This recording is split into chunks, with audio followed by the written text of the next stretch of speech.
সালাবা তো পাহাড়ের চূড়ায় উঠে সারা রাত কান্না করে, আল্লাহ মাফ করে দাও। সালাবা নবীর সামনে যাবে না, বড় লজ্জা, আল্লাহর ভয়। নবীর আদালতে আমি কেমনে দাঁড়াবো, এই ভয় পাহাড়ের চূড়ায় কান্না করে। ওমর খুঁজতেছে খুঁজতেছে খুঁজতেছে, 40 দিনের একদিন আগে 39 দিন হয়ে গেছে, সালাবারে পায় না। 39 দিন সন্ধ্যার আগে ওমর ঘুরতে ঘুরতে সেই পাহাড়ের কিনারায় যায়, দেখে কিছু রাখাল মাঠে বকরি চড়ায়। কয় এখানে কোনো কিশোর একটা সন্তান দেখছনি? সালাবা তার নাম। কয় না, দেখি নাই। খুঁজতে খুঁজতে হঠাৎ এক রাখাল কয়, হ্যাঁ একটা ছোট্ট সন্তান দেখি প্রতিদিন সকাল 10টার সময় পাহাড় থেকে কানতে কানতে নাইমা এখানে আসে, আবার কিছু হালকা পাতলা খাইয়া আবার কান্না করে করে পাহাড়ে চলে যায়। কয় প্রতিদিন আসে? কহা।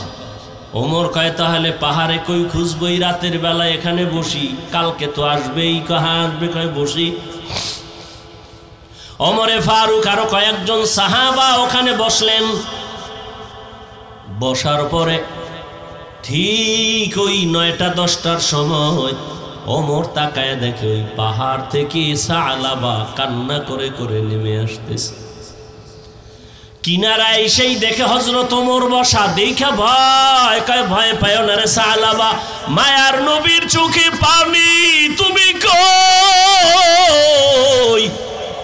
রহমতের নবী তোমাকে তালাশ করে পায় না, তুমি নবীর আদরের কোথায়? সালাবা বলে আমি যাব না, নবীর দরবারে যাব না, আমি বড় পাপী, বড় অপরাধী। ওমর কয় আমি ওয়াদা করে আসছি, আমি নবীর কাছে তোমাকে না নিয়ে যাব না। ওমর জোর কইরা এবার সালাবারে নিয়ে নবীর কাছে হাজির। সালাবা চিল্লা দিয়া বেহুশায় নবীর সামনে পড়ে গেছে। নবী মাথায় হাত দিয়া আবার হুশে আনছে। কয় সালাবা আমি বুঝতে পেরেছি, কাঁদিও না। নবী কয় আমি তোরে এত আদর করি, এতদিন আমি পাই নাই, আমি বিরহের জন্য কান্না করেছি। ও সালাবা আয়। নবীজি তার উরু বা রান মোবারক সামনে আগায় দিয়া কয় আমার রানের উপরে মাথা দিয়া তুই একটু বিশ্রাম নে। সালাবা নবীজি রানের উপরে মাথা দিয়া, কান্না তো বন্ধ নাই, আবার উঠা বসি আবার কান্না করে। নবী বুকে মাথা লাগায় কয় কাঁদিস না। কিছুক্ষণের মধ্যে সালাবা একটা চিল্লানি দিয়া কয় ইয়া রাসূলুল্লাহ, আমারে আল্লাহ মাফ করবেনি। হঠাৎ সালাবা কয় নবী আমার পিঠের মধ্যে কি যেন পিপিলিকার মতো হাঁটে। নবী কয় তাড়াতাড়ি? তাই সত্য? কয় হ্যাঁ। তাড়াতাড়ি কালেমায় শাহাদাত পড়, আজরাইল এসে গেছে, তাড়াতাড়ি কালেমা পড়। সালাবা কান্না করে আর কালেমা পড়ে। নবীর চোখেও পানি। আমার আদরের সালাবা একটু দেখতে পারলাম না, প্রায় 40 দিন কই? সালাবারে মাওলায় বুঝি নিয়ে যাইতেছেন। সালাবা নবীর হাতের মধ্যে ইন্তেকাল হয়ে গেল। নবী কান্না করে বলে ও ওমর, তাড়াতাড়ি জানাজার ব্যবস্থা করো, গোসলের ব্যবস্থা করো, কবর খনন করো। সাহাবায়ে কেরাম কেউ গেলেন কবর খনন করতে, কেউ জানাজা রেডি করতে, কেউ কাফন দাফনের গোসলের পানি রেডি করতে। গোসল কমপ্লিট করিয়া কাফনে পড়ায়া সালাবারে খাটিয়ে উঠাইছে। এবার নবী ডাক দিয়া কয় ওমর, সালাবার খাটিয়া তোমরা যারা কাঁধে নেও একটা অংশ রাখিও, আমি মুহাম্মদ আমার কাঁধে সালাবার লাশ নিব। মায়ার নবী সালাবার কাঁধে ওই খাটিয়া নিয়ে হাঁটতেছেন। সবাই পায়ের পাতা পুরাটা জমিনে ভর কইরা হাঁটে। নবীজি বৃদ্ধাঙ্গুলের মাথা দিয়া ভর করে করে হাঁটে। ওমর ডাক দিয়া কয় ইয়া রাসূলুল্লাহ, এত বিশাল ময়দান, মানুষ তো দেখা যায় না, আপনি জানাজার ময়দানে যাবেন, কিন্তু আপনি আমরা তো পুরা পা ভর করে হাঁটি, আপনি আঙ্গুলের মাথা ভর করে হাঁটেন কেন কষ্ট করে? মায়ার নবী চিল্লানি দিয়া কয়, রে ওমর, সালাবার কপাল ভালো, দীর্ঘ 40 দিন কান্না করেছে, আমার মাওলা সালাবার উপরে এত রাজি। ওরে তোমরা তো দেখো না, আমি নবী তাকায়া দেখতেছি, এই সালাবার উপরে আল্লাহ এত খুশি। সালাবার জানাজা পড়ার জন্য লক্ষ লক্ষ ফেরেশতারা ময়দানে চলে আসছে। ময়দানে ফেরেশতা এই পরিমাণ নাজিল হইছে, আল্লাহর রহমতের ফেরেশতা সালাবার জানাজায় আমি কদম দেওয়ার মতো জায়গা নাই। সালাবারে নবী জানাজা পড়ায়, নবী নিজের হাতে কবরের মধ্যে রাখে। ও আমার কলিজার যুবক বাবারা, নবীর এত আদরের সাহাবী শুধু অনিচ্ছায় অজান্তে একটা বেগানার দিকে নজর পড়ে গেছে, তাও ইচ্ছা করে না। এই জন্য যদি 40 দিন পর্যন্ত নবীর থেকে আলাদা হয়ে পাহাড়ে গিয়া কান্না করে। ও আমার কলিজার যুবক, কত রাত্র মোবাইল নিয়ে বেগানার দিকে তাকাইয়া চোখের গুনাহ করেছে রে যুবক। ওরে পাও দুইটা যদি আগায়া দাও, আমি পায়ে ধরে বলি আর কত গুনাহ করবি রে বাবা। ওরে এখনো কি সময় হয় নাই তওবা করার? এখনো সময় আছে, 2 ফোঁটা চোখের পানি ছেড়ে কাঁদো আর মনে মনে আমার আল্লাহকে ডাক দাও। ও দয়ার মালিক, এই ময়দানে আমার মতো গুনাহগার কেউ নাই। এই চোখের দ্বারা কত বেগানার নজর দিলাম, কত বেপরদায় তাকাইলাম, ইচ্ছা করে দেখলাম আমার বুঝি জাহান্নাম ছাড়া উপায় নাই। সাহাবায়ে কেরামের কত সুন্দর নামাজ, কত সুন্দর তেলাওয়াত, কত সুন্দর আমল আর তাকওয়া, এরপরেও যদি তারা কান্না করেন, তোমার আমার তো কোনো নামাজ নাই, রোজা নাই, তেলাওয়াত নাই। তোমার আমার জীবনটার দিকে তাকাইলে মনে হয় গুনাহ ছাড়া কিছুই নাই। তাহলে হিসাব করো তোমার আমার কি পরিমাণ কান্না করা উচিত। ও যুবক বাবা, এখনো সময় আছে। চোখে যদি পানি না আসে, মনে করিও গুনার কারণে আল্লাহ বেজার। এখনো সময় থাকলে মা বাবার থেকে দোয়া নাও, উস্তাদের থেকে দোয়া নিও, ওলামায়ে কেরামের দোয়া নাও। মা বাবায় যদি দোয়া করিয়া দেয়, কপাল খুলে যাবে রে বাবা। যতই চালাকি আর বাহাদুরি করি না কেন, এই যে বয়ান করি, আমার মা বাবার দোয়া আর চোখের পানি ছাড়াই চেয়ারে বসতে পারি নাই। ওই মা বাবার চোখের পানি আর দোয়া ছাড়া তুমি পরীক্ষায় পাশ করতে পারো নাই। ওই মা বাবার চোখের পানি আর দোয়া ছাড়া তুমি সম্মানের মালিক হতে পারো নাই, টাকা পয়সার মালিক হতে পারো নাই। ওই মা বাবারে ভুলি আজকে কোথায় যাও? ওই মা বাবার দোয়া নেও, না হয় কপাল খুলবে না, চোখে পানি আসবে না। ওরে যাদের মা নাই, মোনাজাতের পরে কত বান্দা বাসায় গিয়া মা বইলা ডাকবে, আম্মু দরজা খুলো চলে আসছি। কিন্তু এমনও গোলামরা আছে যাদের জীবনে আর মা বলিয়া ডাক দিতে পারবে না, আব্বা বলে আর জীবনে একটা ডাক দিতে পারবে না। ঈদের নামাজ পড়িয়া সবাই আনন্দে বাড়ি যায়, একটা যুবক কবরের কিনারায় দাঁড়ায় দাঁড়ায় কান্না করে। ও যুবক, ঈদের দিন আনন্দ বন্ধ করে কেন কবরের কিনারায় দাঁড়ায় কান্না করো? যুবক বলে, গত ঈদে আমার আব্বাকে আমার পাশে দাঁড় করায়া নামাজ পড়েছিলাম। ঘর থেকে যখন বের হইলাম, আমার মা আমার মাথায় হাত দিয়ে দোয়া করেছিলেন। আজ আমি যখন ঈদগায় রওনা হইলাম, হঠাৎ মনে পড়ে গেল আমার মাথায় আজকে হাত দিয়ে দোয়া করবে। মায়ের বিছানাটা খালি, আমার পাশে আমার বাবায় নাই।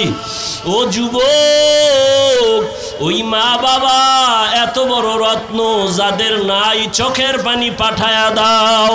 কত মা বাবা জীবন ভর কষ্ট করিয়া না খাইয়া তোমাকে আমাকে মানুষ বানাইছেন।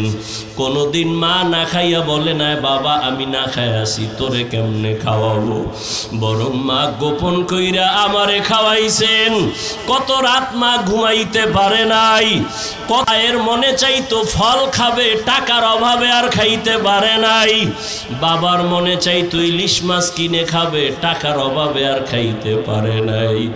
আজকে তুমি সন্তান, তোমার ঘরে মাছের অভাব নাই, ফলের অভাব নাই, কি লাভ হবে? চাইলেও আর খাওয়াইতে পারবা না, কারণ এই মা বাবা সাদা কাফনের বাসিন্দা হয়ে গেল।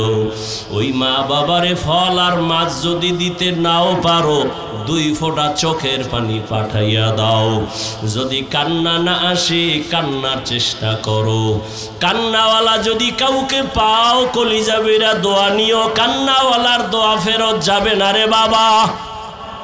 ও আমার কলিজার যুবক, বাসায় গিয়া যদি মাকে পাও, মায়ের হাতটা ধইরা দোয়া চাইও, মাকে মোহাব্বত কইরা বলিও আম্মু জীবনে কত বেয়াদবি মনে হয় করে ফেলেছি, অনেক কথায় তুমি কষ্ট পায়া কান্না করেছো, আজকে ওয়াজের প্যান্ডেল থেকে তওবা করে আসছি, আর বেয়াদবি করব না, আর কষ্ট দিব না রে মা।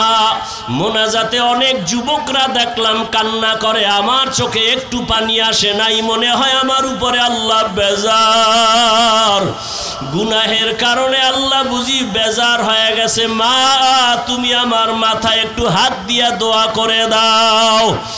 মাকে যদি বলতে পারো, দেখবি মায়ের চোখের কোঠায় পানি।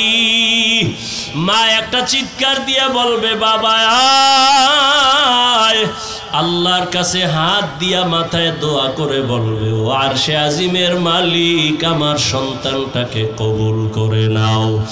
ও যুবক বাবারা, ও বৃদ্ধ বাবাজিরা, ও পর্দার আড়ালের মা বোনেরা, আল্লাহর সন্তান দিছেন, একটা নেককার সন্তানের মা হইয়া কবরে যান। সন্তানটাকে ডাক্তার বানাবেন, কোরআন পড়ায়া আদবওয়ালা বানায়া যান। ইঞ্জিনিয়ার বানাবেন, কোরআন পড়ায় আদবওয়ালা বানায় যান। আপনার সন্তানের কথায় যেন জীবনে কোনো মা বাবা মুরব্বী ওস্তাদ ওলামায়ে কেরাম কষ্ট না পায়। আদবওয়ালা জিন্দেগি নিয়ে ডাক্তার হলেও কোরআন পড়িয়া মা বাবার জন্য দোয়া করতে ভুলবে না। ও যুবক, জানি না কার কপাল খুলবে, কারটা পুরবে। বয়ানের শুরুতেই বলেছিলাম 13 বছর নবীরে দেখিয়াও বয়ান শুনিয়াও কালেমা পড়ে নাই, আর 27 বছরের যুবক ওমর নবীর কাছে গিয়া তরবারি নিয়ে কালেমা পড়ে ফেললো। জানি না কার কপাল খারাপ, তওবা না করিয়া বাইরে গিয়ে আরো বিরোধিতা করে কপালটাকে আরো পুরবে।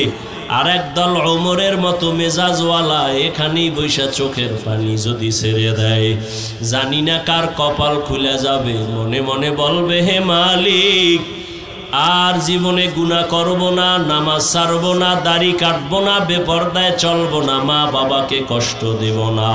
তুমি যাকে ভালোবাসো সে তোমার বন্ধু না, লিখে রাখিস আজীবন, ঘরের মধ্যে লিখে রাখবি বড় কইরা। তুমি যাকে ভালোবাসো সে তোমার বন্ধু না, তোমাকে যে ভালোবাসে সে তোমার বন্ধু। তুই তো বয়া রইছো মাইয়া কোরআন লইয়া কসম খাইছে, মাইয়া কোরআন লইয়া শপথ করছে আমার জীবন। আমি বললাম মাইয়া কয় নাম্বার সিরিয়াল? হুজুর এটা কেমনে কই? আমি কই তুই যত নাম্বারের সিরিয়ালে আছো মাইয়া ওই নাম্বারের সিরিয়ালে আছে। তুই 3 মাইয়ারে ধাক্কা মাইরা 4র্থ মাইয়ার সাথে আসো, ওই মাইয়াও 3টা ফোলারে ধাক্কা দিয়া 4র্থ তোর সাথে কসম খাইছে তোর টাকা খাওয়ার জন্য। কিন্তু লাভ হইল কি? একটু যদি চিন্তা করতি একজনের মাইরা আমি আর একজনের সাথে থাকবো, কই জীবনটা তো ধ্বংস। মেয়েও জেলখানায় যাবে, তুইও জেলখানায় যাবি, পস্তে পস্তে মরবি, না দুনিয়া পাইলি না আখিরাত পাইলি। জীবনের অমূল্য সম্পদের নাম চরিত্র, আখলাক। মোবাইল দিয়া জীবনটারে নষ্ট করছো, আল্লাহ দইরা নিয়ে আইছে কোরআনের বাগানে, এরপর মোবাইলের মায়া ছাড়তে পারো না। ওর এখানে বৈশা যদি একটু চিন্তা করতি কলিজার যুবক বাবা, যে আল্লাহ তুমি এখানে বসাইছো, একটুনি চোখের পানি নিয়ে গুণামুক্ত হইয়া আমি বাসায় যাইতে পারি, চিন্তা যদি করতি পকেট থেকে আর মোবাইলটা উঠাইতি না। ওই মোবাইল নিয়ে টালবাহানা করতে করতে দেখবি মোনাজাত হয়ে গেছে, 800 খালি যাবি খালি বয়ানের, কিছুই বুঝলি না রে বাবা। এটা কোন থানা? পেকুয়া থানার পুলিশ আইসা একটা আসামি ধইরা নিয়ে থানায় এমন ভাবে বেতের বাড়ি মারলো, কিন্তু চিৎকার দেয় চোখে বানি নাই। বুঝো বাবা, আল্লাহ মানুষকে জ্ঞান দিছে ভালো মন্দ বুঝার, কুত্তাকে দেয় নাই, একটু বুঝো। পেকুয়া থানায় আসামি নিয়ে বেতের বাড়ি দেয়, কাঁদে না, শুধু চিল্লায়, কিন্তু চোখে বানি নাই। আর আল্লাহর খাস বান্দারা বয়ান যখন করে, ময়দানে 200 হাত দূরে বয়া যুবক কান্না করে। একটু বিবেকটারে জিজ্ঞাসা কর, ওই যুবকের মারলো কে? বিবেকটাকে জিজ্ঞাসা কর। থানায় আসামি বেত দিয়া পিডায়, কাঁদে না, কিন্তু অজের প্যান্ডেলে মানুষ কেন কাঁদে? ওরে মারলো কে? ওর চোখের পানি অনবরত পড়তেছে। এর নাম কফাল। 13 বছর নবীকে দেইখা কালেমা পড়ে না, আর 27 বছরের যুবক আমার নবীরে জবাই করতে গিয়ে তরবারি ফালায় কালেমা পড়ে। এর নাম কফাল। ওয়াজে আইসা কত মানুষ হাসি তামসা করে, নিজেও কাঁদে না, অন্যে কাঁদে, তাও পছন্দ করে না। আর একদল কান্না কইরা মা মা বয়া কানে, আর কান্না করে আর বলে আল্লাহ তুমি আমারে মাফ করে দাও। মনে হয় যেন এই ময়দানে আমার মতো গুনাহগার কেউ নাই। দুনিয়ার আমার মা বাবা ভাই বোন কেউ জানেন আমি কত বড় খারাপ, কিন্তু আল্লাহ তুমি জানো।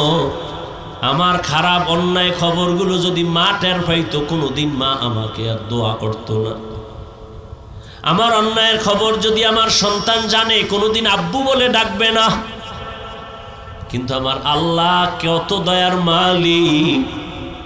এই হাতের দ্বারা কত গুনাহ করছি, চোখের দ্বারা কত গুনাহ করলাম, জবানের দ্বারা কত গুনাহ করলাম, আল্লাহ সব দেখছেন আর জানছেন। তারপরেও কোনোদিন রাগ করিয়া পানি বন্ধ করেন নাই।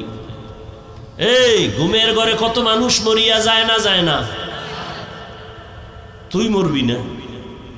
যুবক কথা ক, মরবি?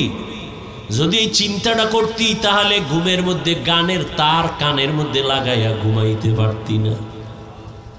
যদি ভাবতি ঘুমের মধ্যে যদি আজরাইল এসে হাজির হয়ে দেখে আমার কানের মধ্যে গানের তার লাগানো,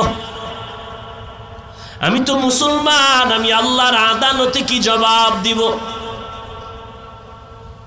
এত বয়ান, এত বয়ান, এত বয়ান, তাবলিগওয়ালাদের বয়ান, পীর মাশায়েখের বয়ান, ওলামায়ে কেরামের বয়ান, জুমার খতিবের বয়ান, এরপরেও কেন মসজিদ খালি, নামাজে মুসল্লি নাই? জুমার নামাজে মসজিদ ভরা, রাস্তা ভরা। এরা কোথা থেকে আসলো হঠাৎ? চট্টগ্রামের বান্দরবনের জঙ্গল থেকে বোধহয় চলে আইছে। হ্যাঁ, তাহলে এরা ফজরে কইছিল, আসরে কই গেল? জুমার সময় ভরপুর, জায়গা নাই, কমিটি বলে টাকা দাও মসজিদ বাড়ানো লাগবে, অথচ এরা ফজরেও নাই, আসরেও নাই।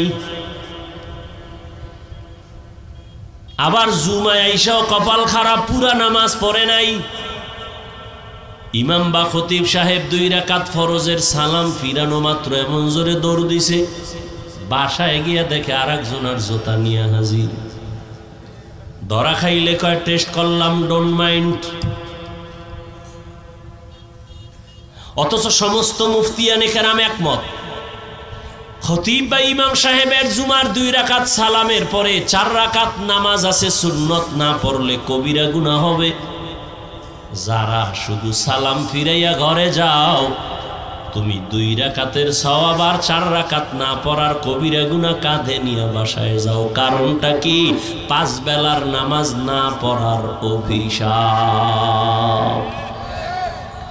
মকুন সুসুতি নামাজে পাঞ্জগানা ফাওয়াইলুল লিল মুসাল্লিনাল্লাযিনা মুমিনারা ইনামাজ ইমদাদ দা ইস্তাঈনু আয়াতে কুরআন আয়াতে কদ আফলাহারা ইয়াদকুন গৌর কুন্দর মানি আজদিল সাদিকুন। রহমতের নবী বলেন বাইনাল আবদি ওয়া বাইনাল কুফরি তারকুস সালাহ। কাফের আর মুমিনের মধ্যে ব্যবধান হলো নামাজ। বেঈমানেরা নামাজ পড়ে না, মুমিনেরা নামাজ ছাড়ে না। ও মুমিন, তুমি নামাজ কেন পড়ো না? ও যুবক, এখানে যারা বসা আছো, তুমিও যে আল্লাহর গোলাম, আমিও সেই আল্লাহর গোলাম। তোমার আল্লাহ আমার আল্লাহ এক না দুই? সত্য কথা মানো না মানো, স্বীকার করিও রে বাবা। ও যুবক, তোমার নবী আমার নবী, তোমার আল্লাহ আমার আল্লাহ, তোমার কোরআন আমার কোরআন, তোমার কাবা আমার কাবা, তোমার ধর্ম আমার ধর্ম, তোমার কালেমা আমার কালেমা। তুমি আমি দুনিয়াতে আসছি, সিস্টেম এক, শুধু পেকুয়ার মানুষ মনে হয় জানো লঙ্গি ভরে আসছে দুনিয়ায়। সব এক। বিদায় যেদিন হবে সেদিন কাফনের সংখ্যা হবে 3টা। শুধু এই এলাকার মানুষের জন্য একটা বেশি। তুমি ধনী হইয়াও যদি মরে যাও, টাকার সম্মানে কেউ একটা কাফন কেউ বাড়াইয়াও দিবে না। রিক্সার ড্রাইভার গরিব যদি মরে যায়, গরিব হওয়ার কারণে একটা কাফন কেউ কমাইয়াও দিবে না। আমি হাফিজুর রহমান বক্তা হওয়ার কারণে সম্মানে একটা কাফন কেউ বাড়াবে না। সবার বেলায় 3 কাফন, কালার হবে আলাদা। হুজুরদের কাফনের কালার একরকম, আপনাদেরটা আর এক রকম। কে হুজুর না, কে ইমাম, কে মুক্তাদি, কে ডাক্তার, কে রুগী, কে ধনী, কে গরিব, সবার বেলায় কাফন হবে 3টা, কালার হবে এক। কবরের সাইজও কি না? আপনাদের এলাকায় 1 হাত বড়, সবার কবরের সাইজ এক। কবরে রাখার পরে প্রশ্ন হবে 3টা, তাও এক। আমাকে যেই প্রশ্ন, আপনাকেও সে একই প্রশ্ন। রবের পরিচয় দাও, ধর্মের পরিচয় দাও, রাহমাতুল লিল আলামিনের পরিচয় দাও। নবী বলেন এই প্রশ্ন 3টার জবাব যে দিবে তার জন্য কবর হবে রওজাতুম মির রিয়াজিল জান্নাহ। আর যারা জবাব দিতে পারবা না, তাদের কবর হবে হুফরাতুম মিন হুফারিন নার। তোমার আমার আল্লাহ এক, নবী এক, কোরআন এক, কাবা এক, ধর্ম এক, কোরআন এক। দুনিয়াতে আসছি তাও এক, কাফন এক, কালার এক, কবর এক, প্রশ্ন এক।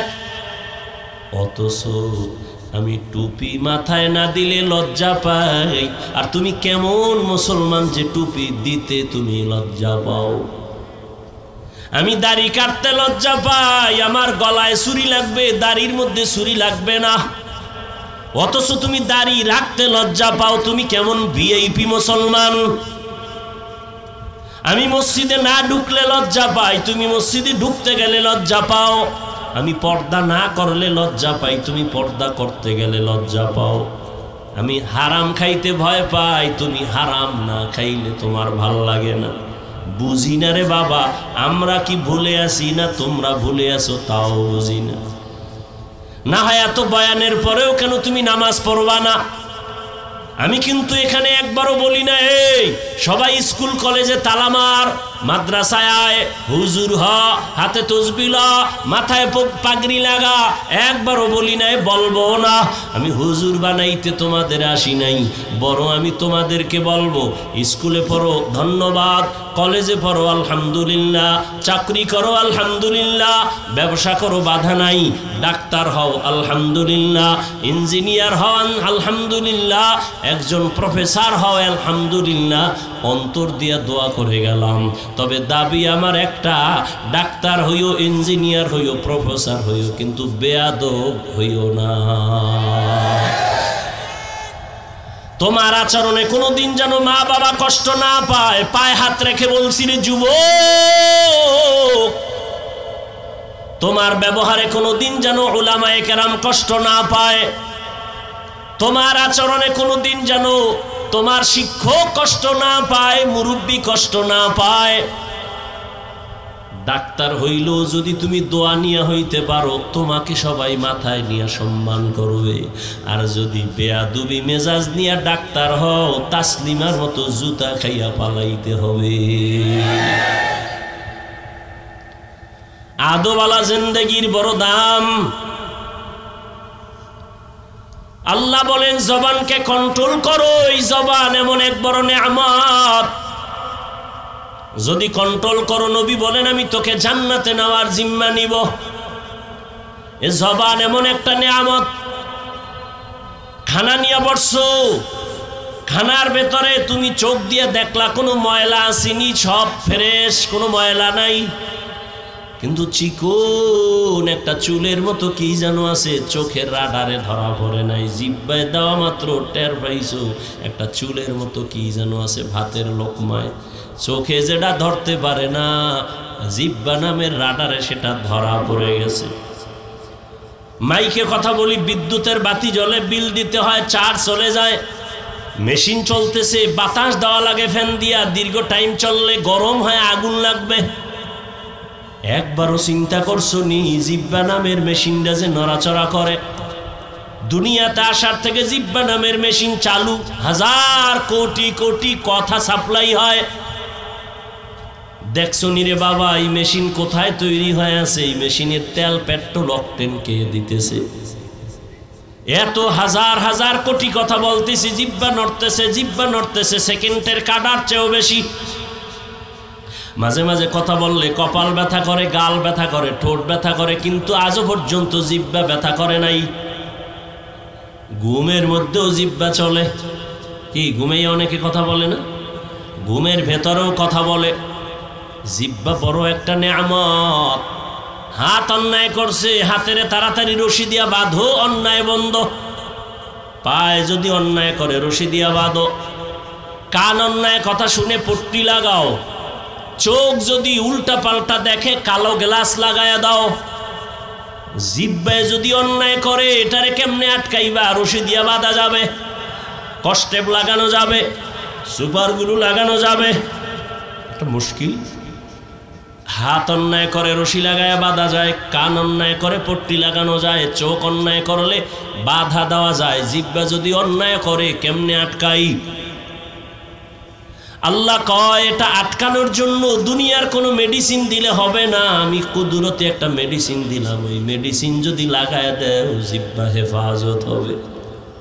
আর ওই মেডিসিনের নাম হলো আমি আল্লাহর দেওয়া কুদরতি মেডিসিন তাকওয়া। हर के दारद खौफे हकदार दिल मदाम जन्नतुल मअवा देहद राम मकाम जुज़बा हक ची जे मखाज इंसुजा फजले उ आमस्ते दर जुमला जहा। কষ্ট হইতেছে, আর একটু সামনে আগে কি দোয়ার আগে যাবেন? বুজুর্গ থাকলে যায়েন, যার বুজুর্গ এগো গুনাহ নাই এগো দোয়ার দরকার কি? আর যাদের গুনাহ আছে তারা থাইকেন। কার আমিন কবুল হয়ে যায় বলা যায় না, তবে এটা নিশ্চিত একজনের আমিন কবুল হবে এবং এর উসিলায় সবারটাই কবুল হয়ে যায়। আরো জোরে বলো। ও যুবক বাবা, তোমার আমার আল্লাহ এক, নবী এক, কোরআন এক। তোমার মতো যুবক স্কুলে পড়ে জীবনে মাদ্রাসায় পড়ে নাই। সত্য কথাটা মানো আর না মানো স্বীকার করো বাবা। ও যুবক, তোমার মতো যুবক স্কুল কলেজে পড়িয়াও 5 বেলার নামাজ পড়ে, সত্য কথা বলো আছে না নাই? তোমার দুইটা ফাও ধরে বলি, তুমি তোমাকে জিগাও তুমি পারো না কেন? তোমার কপালে কার অভিশাপ লাগছে জানি না। তোমার মতো যুবক জেনারেল লাইনে থাকিয়া রাস্তায় গাড়ি চালায়, নামাজ ছাড়ে না, দাড়ি কাটে না, নাই? তুমি তোমাকে জিজ্ঞাসা করো তুমি কেন পারো না? তোমার মতো যুবক ডাক্তার, ইঞ্জিনিয়ার, প্রফেসর, 5 বেলার নামাজ পড়ে দাড়িওয়ালা, অভাব নাই, বলো বাবা তুমি কেন পারো না? তোমার মতো যুবক র্যাব, আর্মি, পুলিশ, বিডিআর এর চাকরি করে, ব্যবসা করে, হালাল ভাবে চলে, 1 টাকাও হারাম খায় না, দাড়ি কাটে না, নামাজ ছাড়ে না, বলো তুমি তোমার বিবেকটাকে জিজ্ঞাসা করো তুমি কেন পারো না? তোমার মতো যুবক কলিজার সন্তান রাস্তায় চলে, ময়দানে কৃষিকাজ করে, গামছা বিছাইয়া নামাজ পড়ে, নদীর মধ্যে মাছ ধরে, নৌকায় নামাজ পড়ে, এরপরও নামাজ ছাড়ে না, বলো বাবা তোমার সমস্যাটা কোথায়? তুমি কেন পারো না? তোমার মতো কত যুবক যাও চট্টগ্রাম কলেজে গিয়া দেখো, ঢাকা বিশ্ববিদ্যালয়ে যাও, জাহাঙ্গীরনগরে যাও, সলিমুল্লাহ হলে যাও, তোমার মতো যুবক জীবনে কোনোদিন মাদ্রাসায় পড়ে নাই, 5 বেলার নামাজি, দাড়িওয়ালা, পাগড়িও লাগায়া চলে, তুমি কেন পারো না? মনে হয় আল্লাহ বেজার তোমার গুনার কারণে, হেদায়েতের দরজা বন্ধ।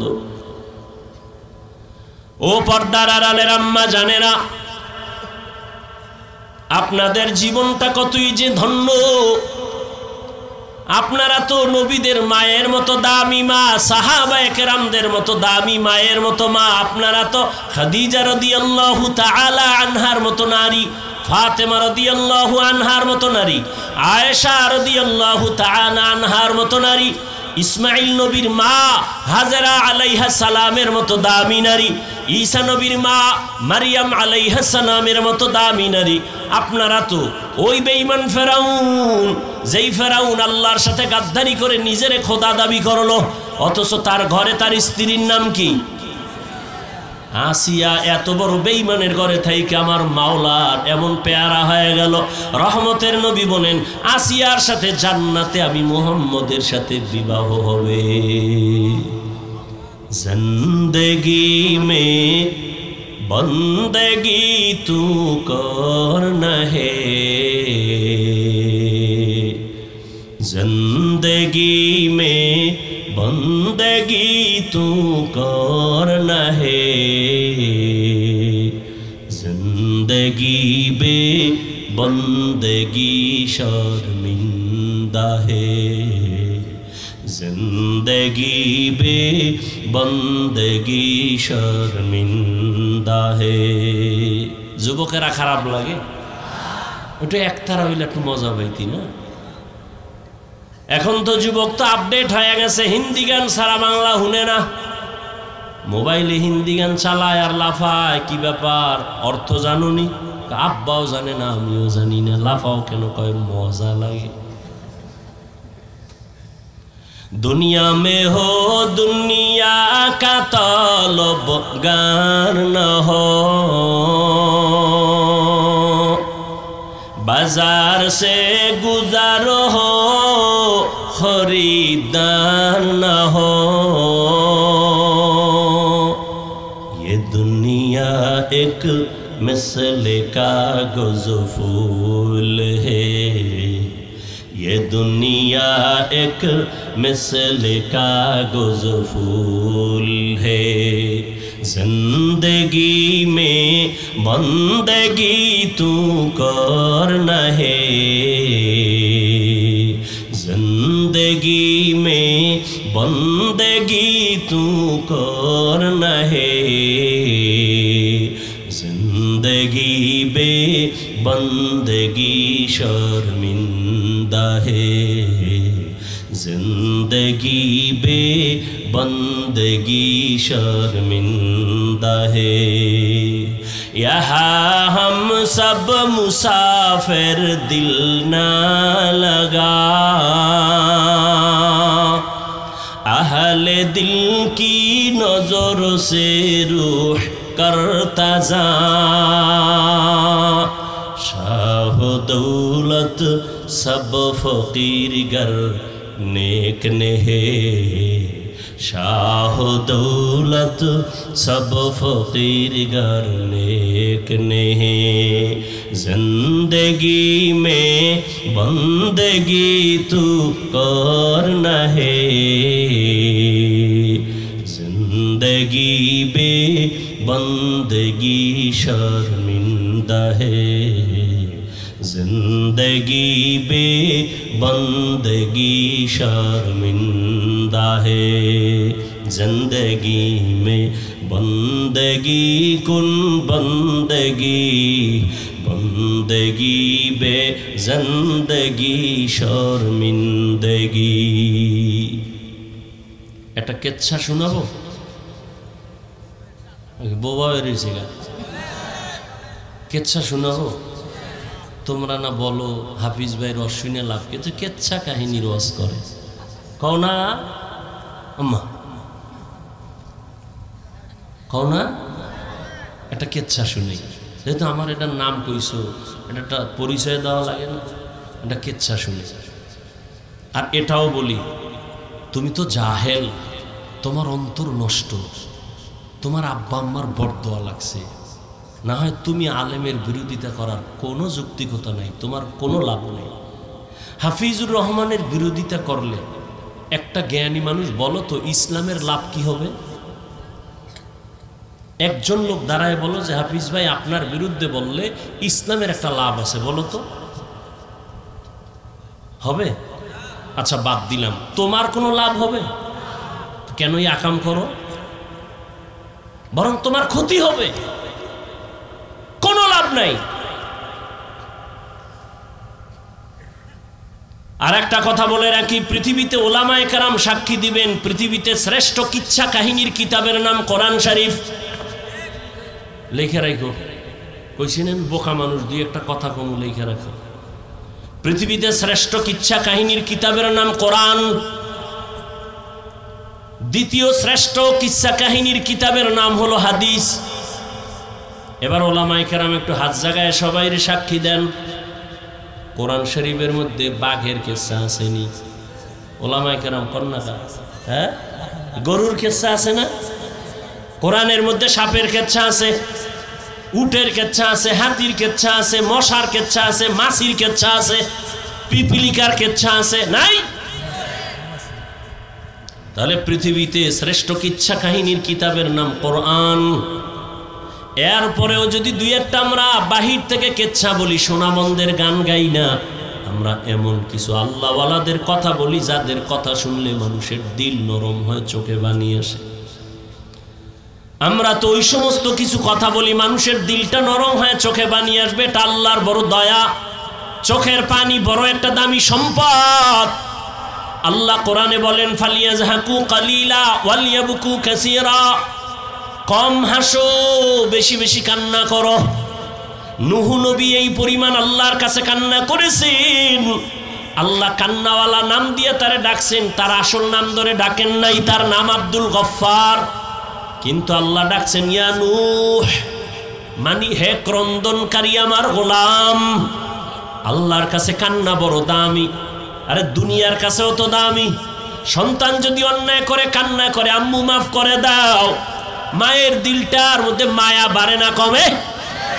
শিক্ষকের সামনে যদি একটা ছাত্র দুর্বল হয়ে ভুল করে বলে হযরত আমাকে মাফ করে দেন, উস্তাদজি আমাকে মাফ করে দেন, কান্না করে উস্তাদের মায়া বাড়ে, কাছে টানে। ও আল্লাহর বান্দারা, আমার আল্লাহর কি মায়া মায়ের থেকে কম, শিক্ষকের থেকে কম?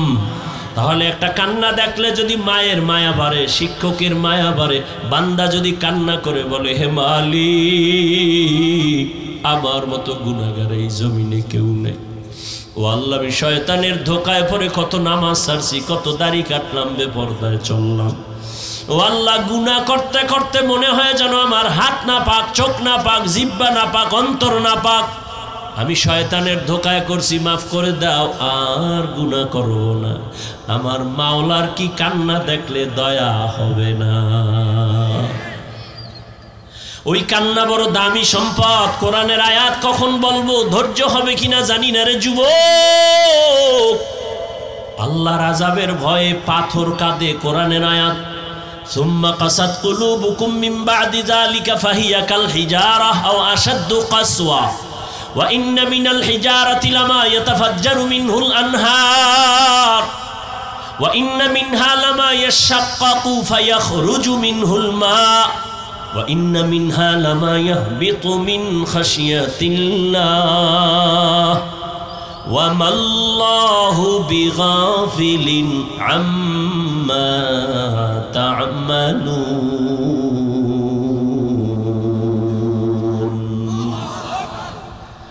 আল্লাহর কোরআনের আয়াত আল্লাহর আযাবের ভয়ে কান্না করে পাথর পর্যন্ত ঝর্ণা প্রবাহিত করে। জাফলংয়ে যাও, সিলেটে যাও, চট্টগ্রামের বিভিন্ন পাহাড়ে গিয়ে দেখো পাথর ফেটে পানি বের হয়।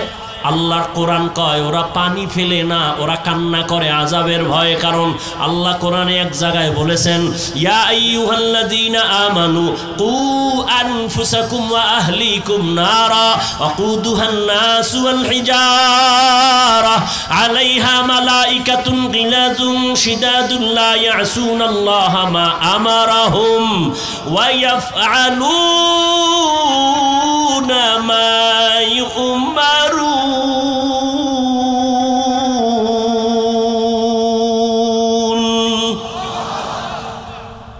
ও দুনিয়ার মুমিন, জাহান্নাম থেকে নিজেকে বাঁচাও, আহলকে বাঁচাও, কারণ জাহান্নামের ইন্ধন হবে মানুষ আর পাথর।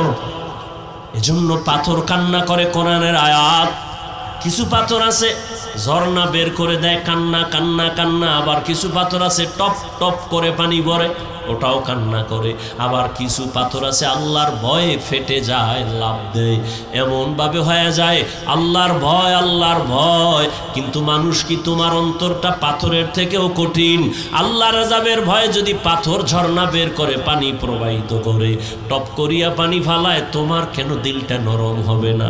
জাহান্নামের আগুন কি সইতে পারবা? শীতের দিন আসছে, এরপরও কেন আমার এত গরম লাগে?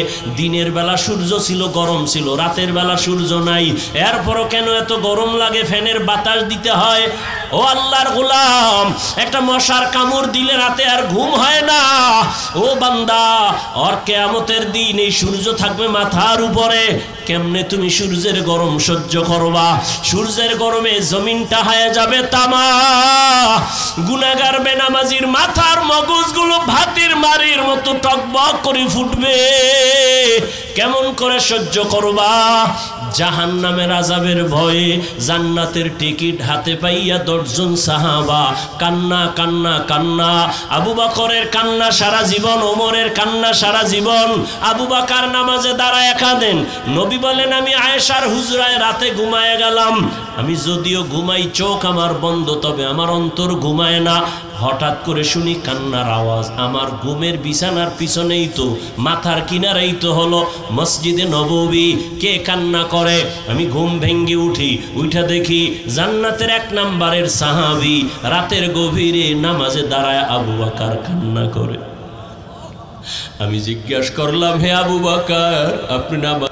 হঠাৎ একদিন তিনি ঘর থেকে বেরিয়ে গ্রাম্য এলাকার রাস্তা দিয়ে হেঁটে যাইতেছে। কিছু দূর যাওয়ার পরে এলাকার গ্রাম্য বাড়ির মধ্যে নজর পড়ে গেল। বাতাস, ওই কিশোর সাহাবী সালাবার নজর পড়ছে ঠিক এমন টাইমেই বাড়ির পেছনে এক আল্লাহর বান্দি গোসলখানায় ছিল।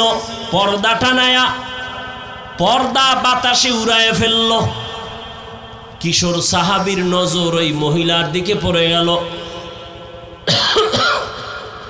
ইচ্ছা করে তাকায় নাই, অনিচ্ছায় নজর পড়ে গেল। ওদিকে বাতাসে পর্দা উঠায় দিল, মহিলা যে গোসলখানায় আছে। কিশোর সাহাবীর নজর পড়ে গেল, দেয় নাই। নজর পড়ে যাওয়া আর নজর দেওয়া এক না। অন্যায় করা আর অন্যায় হওয়া এক না। সালাবা নামের কিশোর, কত ছোট, নজরটা পড়ে গেছে। মুহূর্তে, সেকেন্ডের মতো বিদ্যুতের আকারে নজর ফিরায় নিল। কিন্তু নজর তো জীবনেও পড়ে নাই, হঠাৎ পড়ে গেল। এটা তো গুনাহ হবে না ইসলামী শরিয়া আইনে। কিন্তু এই কিশোর সাহাবী নবীজির এত আদরের, অন্তরে ভয়, তাকওয়া, তাকওয়া মানে আল্লাহর ভয়,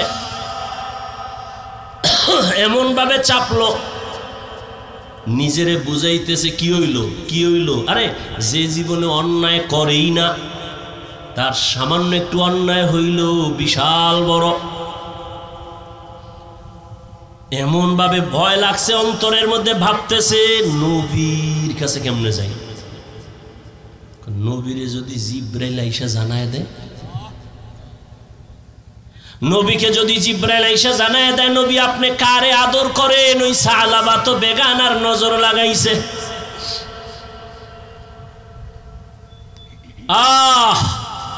সালাবার অন্তরে এমন পরিমাণ ভয়, আমি আমার নবীর সামনে কেমনে চেহারাটা দেখাবো, লজ্জা।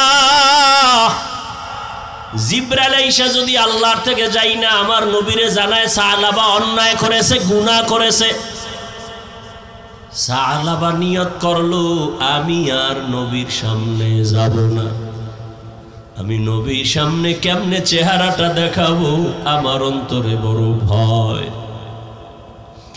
কিশোর সাহাবী সালাবা কান্না শুরু হয়ে গেছে, আর বন্ধ নেই।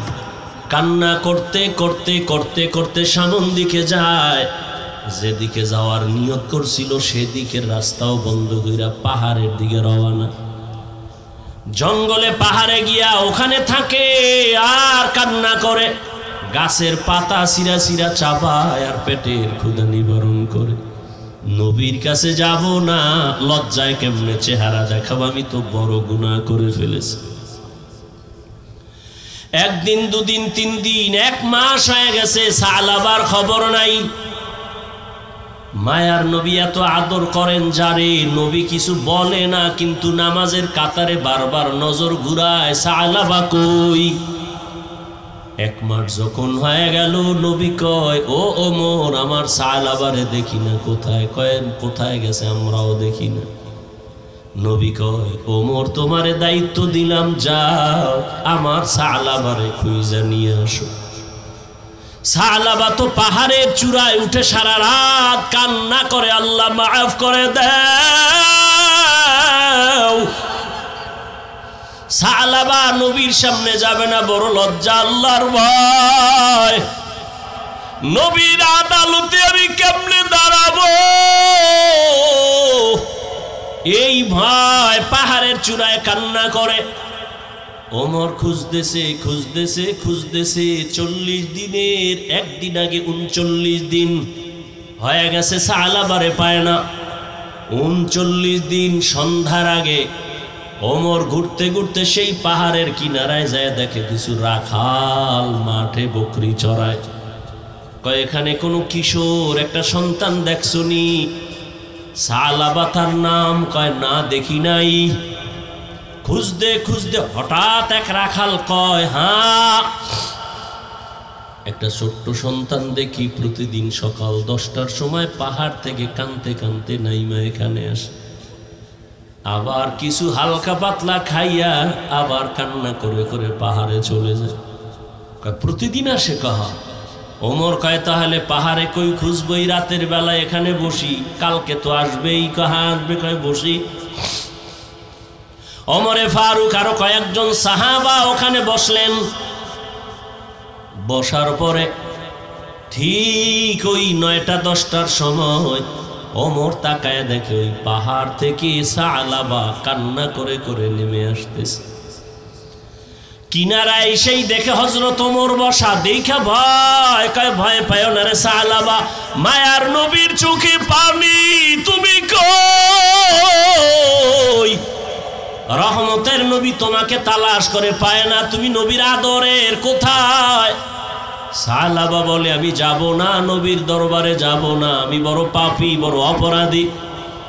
ওমর কয় আমি ওয়াদা করে আসছি, আমি নবীর কাছে তোমাকে না নিয়ে যাব না। ওমর জোর কইরা এবার সালাবারে নিয়ে নবীর কাছে হাজির। সালাবা চিল্লা দিয়া বেহুশায় নবীর সামনে পড়ে গেছে। নবী মাথায় হাত দিয়া আবার হুশে আনছে, কয় সালাবা আমি বুঝতে পেরেছি, কাঁদিও না। নবী কয় আমি তোরে এত আদর করি, এতদিন আমি পাই নাই, আমি বিরহের জন্য কান্না করেছি। ও সালাবা আয়, নবীজি তার উরু বা রান মোবারক সামনে আগায় দিয়া কয় আমার রানের উপরে মাথা দিয়া তুই একটু বিশ্রাম নে। সালাবা নবীজি রানের উপরে মাথা দিয়া, কান্না তো বন্ধ নাই, আবার উঠা বসি আবার কান্না করে। নবী বুকে মাথা লাগায় কয় কাঁদিস না। কিছুক্ষণের মধ্যে সালাবা একটা চিল্লানি দিয়া কয় ইয়া রাসূলুল্লাহ আমারে আল্লাহ মাফ করবেনি। হঠাৎ সালাবা কয় নবী আমার পিঠের মধ্যে কি যেন পিপিলিকার মতো হাঁটে। নবী কয় তাড়াতাড়ি, তাই সত্য কয় হ্যাঁ, তাড়াতাড়ি কালেমায় শাহাদাত পড়, আজরাইল এসে গেছে, তাড়াতাড়ি কালেমা পড়। সালাবা কান্না করে আর কালেমা পড়ে। নবীর চোখেও পানি। আমার আদরের সালাবা একটু দেখতে পারলাম না, প্রায় 40 দিন কই। সালাবারে মাওলায় বুঝি নিয়ে যাইতেছেন। সালাবা নবীর হাতের মধ্যে ইন্তেকাল হয়ে গেল। নবী কান্না করে বলে ও ওমর তাড়াতাড়ি জানাজার ব্যবস্থা করো, গোসলের ব্যবস্থা করো, কবর খনন করো। সাহাবায়ে কেরাম কেউ গেলেন কবর খনন করতে, কেউ জানাজা রেডি করতে, কেউ কাফন দাফনের গোসলের পানি রেডি করতে। গোসল কমপ্লিট করিয়া কাফনে পড়ায়া সাহাবারে খাটিয়ে উঠাইছে। এবার নবী ডাক দিয়া কয় ওমর সালাবার খাটিয়া তোমরা যারা কাঁধে নেও একটা অংশ রাখিও, আমি মুহাম্মদ আমার কাঁধে সালাবার লাশ নিব। মায়ার নবী সালাবার কাঁধে ওই খাটিয়া নিয়ে হাঁটতেছেন। সবাই পায়ের পাতা পুরাটা জমিনে ভর কইরা হাঁটে, নবীজি বৃদ্ধাঙ্গুলের মাথা দিয়া ভর করে করে হাঁটে। ওমর ডাক দিয়া কয় ইয়া রাসূলুল্লাহ এত বিশাল ময়দান মানুষ তো দেখা যায় না, আপনি জানাজার ময়দানে যাবেন কিন্তু আমরা তো পুরা পা ভর করে হাঁটি, আপনি আঙ্গুলের মাথা ভর করে হাঁটেন কেন কষ্ট করে? মায়ার নবী চিল্লানি দিয়া কয় রে ওমর সালাবার কপাল ভালো, দীর্ঘ 40 দিন কান্না করেছে, আমার মাওলা সালাবার উপরে এত রাজি। ওরে তোমরা তো দেখো না, আমি নবী তাকায়া দেখতেছি এই সালাবার উপরে আল্লাহ এত খুশি। সালাবার জানাজা পড়ার জন্য লক্ষ লক্ষ ফেরেশতারা ময়দানে চলে আসছে। ময়দানে ফেরেশতা এই পরিমাণ নাজিল হইছে, আল্লাহর রহমতের ফেরেশতা সালাবার জানাজায় আমি কদম দেওয়ার মতো জায়গা নাই। সালাবারে নবী জানাজা পড়ায়, নবী নিজের হাতে কবরের মধ্যে রাখে। ও আমার কলিজার যুবক বাবারা, নবীর এত আদরের সাহাবী শুধু অনিচ্ছায় অজান্তে একটা বেগানার দিকে নজর পড়ে গেছে, তাও ইচ্ছা করে না। এই জন্য যদি 40 দিন পর্যন্ত নবীর থেকে আলাদা হয়ে পাহাড়ে গিয়া কান্না করে, ওলামায়ে কেরামের পরামর্শ নিয়া মুরব্বী ওস্তাদদের দোয়া নিয়া চলবো, তার কপালটা খুলে যাবে, ফজরে মসজিদে হাজির হয়ে যাবে। ও আল্লাহ জানি না কার অন্তরের কি হালাত। তওবার নিয়ত যদি থাকে আল্লাহর মোহাব্বত নিয়া তাকওয়ার জীবন নিয়া চলবা, জাহান্নামের ভয় অন্তরে জমা করে গুনাহ ছাড়বা, ওই আল্লাহর মোহাব্বত আর তাকওয়া নিয়া গুনাহমুক্ত জীবন নিয়া নবীর তরিকায় চলবা। আর জীবনে নামাজ ছাড়বা না, বেপরদায় চলবা না। তওবা করার মতো যদি কারো অন্তর তৈরি হয়, মুনাফিকি যদি না থাকে, খাঁটি তওবার নিয়ত যাদের অন্তরে আছে, দুটো হাত আমার আল্লাহকে দেখায়া দাও। আয় আল্লাহ সবার হাত আপনি কবুল করে নেন, তওবা কবুল করে নেন। তওবার উপরে আমরা চলতে চাই, মরণ পর্যন্ত মজবুত হয়ে চলার তৌফিক দান করেন। শয়তানের ধোঁকা থেকে আমাদের হেফাজত করেন, আমিন। আলহামদুলিল্লাহি রাব্বিল আলামিন, والصلاة والسلام على سيد الأنبياء والمرسلين وعلى آله وأصحابه أجمعين ইয়া আরহামার রাহিমিন ইয়া আরহামার রাহিমিন ইয়া আরহামার রাহিমিন রব্বিরহামহুমা কামা রব্বায়ানি সগীরা রব্বিরহামহুমা কামা রব্বায়ানি সগীরা اللهم إنك عفو كريم تحب العفو فاعف عنا اللهم إنا نسألك رضاك والجنة ونعوذ بك من سخطك والنار اللهم إنا نعوذ بك من البرص والجنون والجذام وسيء الأسقام اللهم إني ظلمت نفسي ظلما كثيرا ولا يغفر الذنوب إلا أنت فاغفر لي مغفرة من عندك وارحمني إنك أنت الغفور الرحيم يا الله غفر رب আমরা গুনাহগার গুনার বোঝা নিয়ে হাজির বাড়িওয়ালাদের সবার দরজাগুলো বন্ধ আপনার রহমতের দরজা বন্ধ না রে আল্লাহ আমরা সবাই জাহান্নামের আসামি জীবনে শয়তানের ধোঁকায় পড়ে গুনাহ করে জীবনটা নষ্ট করে ফেলেছি আজকে তওবার নিয়তে হাত তুলেছি মরিয়া গেল আর গুনাহ করব না রে আল্লাহ আয় আল্লাহ গুনাহ নিয়ে কবরে যেতে চাই না আপনার আদালতে দাঁড়াতে চাই না আয় আল্লাহ গুনার শাস্তি সহ্য করা যাবে না রে আল্লাহ দুনিয়াতে সূর্যের গরম সহ্য করতে পারি না জাহান্নামের আগুন কেমনে সহ্য করব